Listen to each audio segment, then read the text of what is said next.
고대 이집트 시대에도 유방암이 있었다고 흔적이 나올 정도로 이미 인류는 우주정거장을 건설하고 있고 무인 탐사선을 보내면서 우주에 대해 알아가고 있습니다. 개인 우주비행과 암 정복, 둘 중 어느 것이 더 빠를까요?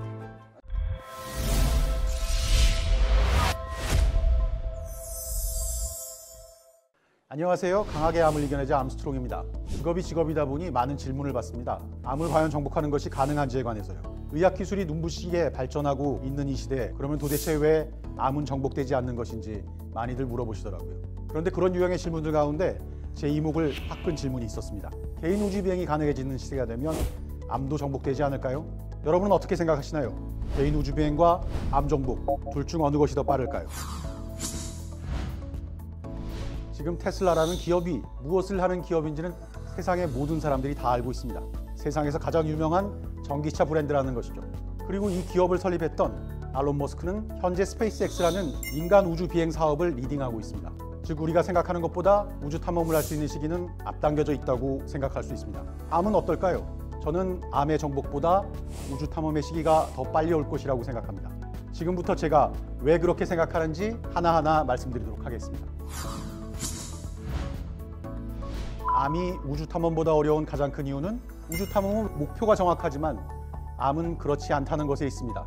이미 인류는 40여 년 전에 달을 다녀왔고 우주정거장을 건설하고 있고 화성에 무인 탐사선을 보내면서 우주에 대해 알아가고 있습니다.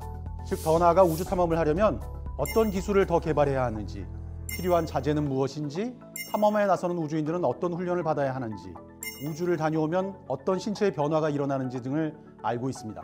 그러니까 목표를 달성하기 위해서 무엇이 필요한지에 대한 데이터들은 이미 쌓여 있고 그래서 그 목적을 위한 도구들을 어떻게 개발해 나갈 것인지가 해결해야 할 과제인 것입니다.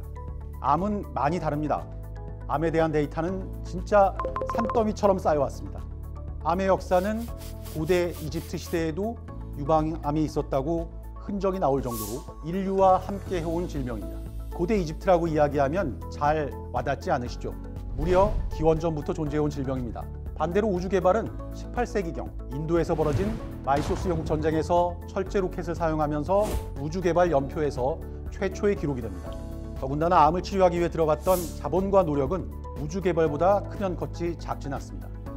최초로 달에 발을 디딘 사나이 암스트롱 이후 미국과 소련은 우주 개발에 대한 투자를 더 이상 하지 않기 시작했고 우주정거장 이후 인류를 우주로 보내기 위한 연구와 개발은 소규모로 이루어지고 있을 뿐이었습니다.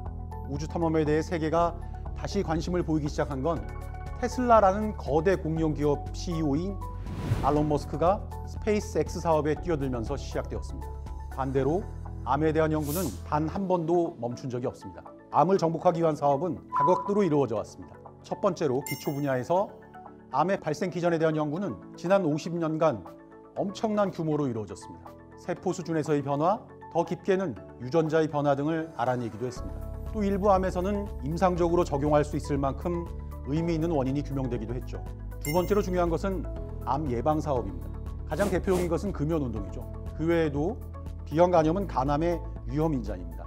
산모 태아간 수직 감염을 막기 위한 항체 치료도 있고요. 세 번째로는 암의 원인을 근본적으로 찾아가서 제거하기 힘든 경우에 어떤 진단을 좀 더 명확하기 위한 투자들입니다. 엄청나게 많은 연구들이 이루어지고 있습니다. 마지막으로 가장 비경제적인 방법은 발생한 암의 치료를 위해서 수술적 요법, 항암화학요법, 면역요법, 방사선 치료 등 다양한 방법들이 이루어지고 있습니다. 이런 많은 노력에도 암이 정복될 수 없는, 결국 우주 개발이 더 빠를 수밖에 없는 궁극적인 이유가 무엇일까요? 우주에 로켓을 쏘아 올리는 일은 수학적으로 접근합니다. 과학의 영역은 가장 객관적인 언어, 즉 수학으로 표기될 때 정확하고 재현이 가능합니다. 하지만 인간 개체에서 발생하는 많은 일들은 세포 단위부터 수학으로 풀기가 쉽지 않습니다. 시도해 볼 수는 있습니다. 하지만 너무나 비효율적인 방법으로 표기되겠죠. 세포 수준에서 이야기하면 암은 돌연변이에 의해서 시작되는 것이고요. 하나의 장기 측면에서 이야기하면 과한염증이 원인이 되는 것이죠. 이런 일들을 일으키는 원인이 작게는 수십 가지에서 우리가 모르는 것까지 수백, 수천 가지가 있습니다. 이들 중에 일부는 통제할 수 있는 범위 안에 들어와 있고 대부분의 것들은 아직도 멀리 있습니다. 이런 부분들이 암보다는 우주 비행이 더 빠르게 현실화될 거라고 제가 생각하는 부분들이고요. 하지만 최근의 적극적인 치료요법들, 특히 면역요법을 기반으로 한 암치료들은 암치료 성적을 획기적으로 개선했습니다. 수술적인 측면에서도 암의 종류, 위치 등에 따라 많은 수술들이 표준화되고 있다는 것입니다.